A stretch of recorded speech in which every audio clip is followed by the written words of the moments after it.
I look at what's going on, and really our chances of rainfall during the overnight hours, 100%.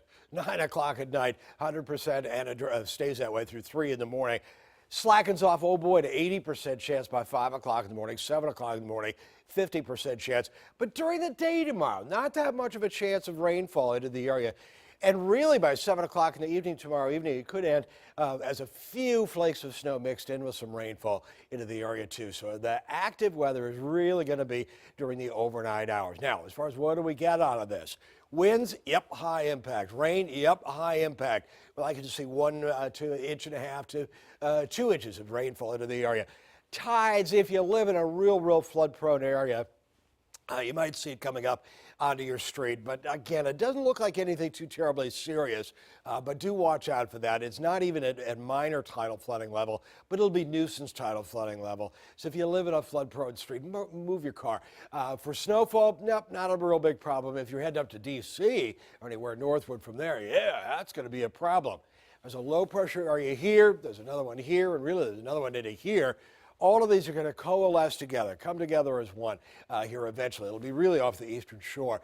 Here's where things are by 2 o'clock in the morning. We've got a moderate rainfall into the area. 7 o'clock in the morning, starting to let up a little bit, but the storm itself is coming together. These are isobars. Iso meaning equal, bar being barometric pressure.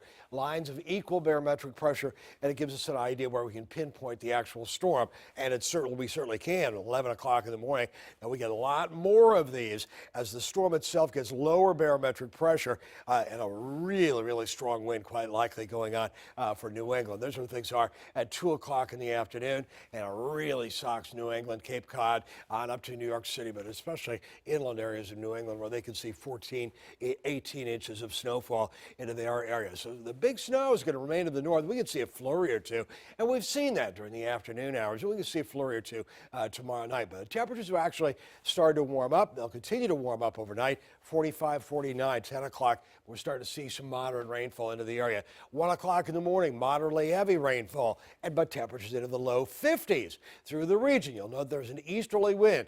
There's where things are by 4 o'clock in the morning. The storm itself is starting to make its presence known. Here's where things are by 7 o'clock in the morning, 50s. And then 40s. What's going on? Well, you can see the wind rotating around that low pressure area. Northwesterly wind on one side and more of a southeasterly to easterly flow on the other side. And then everybody gets the cooler air by 9 o'clock. There's where things are at 3 in the afternoon. A little sunshine, but still windy through the area. And we could see a few flakes of snow mixed in with this at the very end of the day coming up on Tuesday and into Tuesday night, certainly for the eastern shore.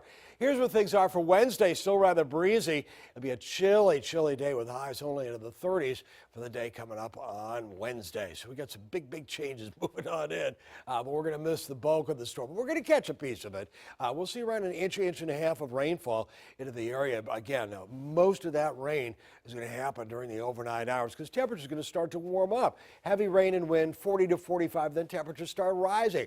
Well, we're at 40 to 45 degrees at 5, 6 o'clock in the evening. So we're going to warm up to 52 early in the day, and really there are some areas right along the coastline that'll likely be warmer than that, and then drop steadily through the 40s during the afternoon hours.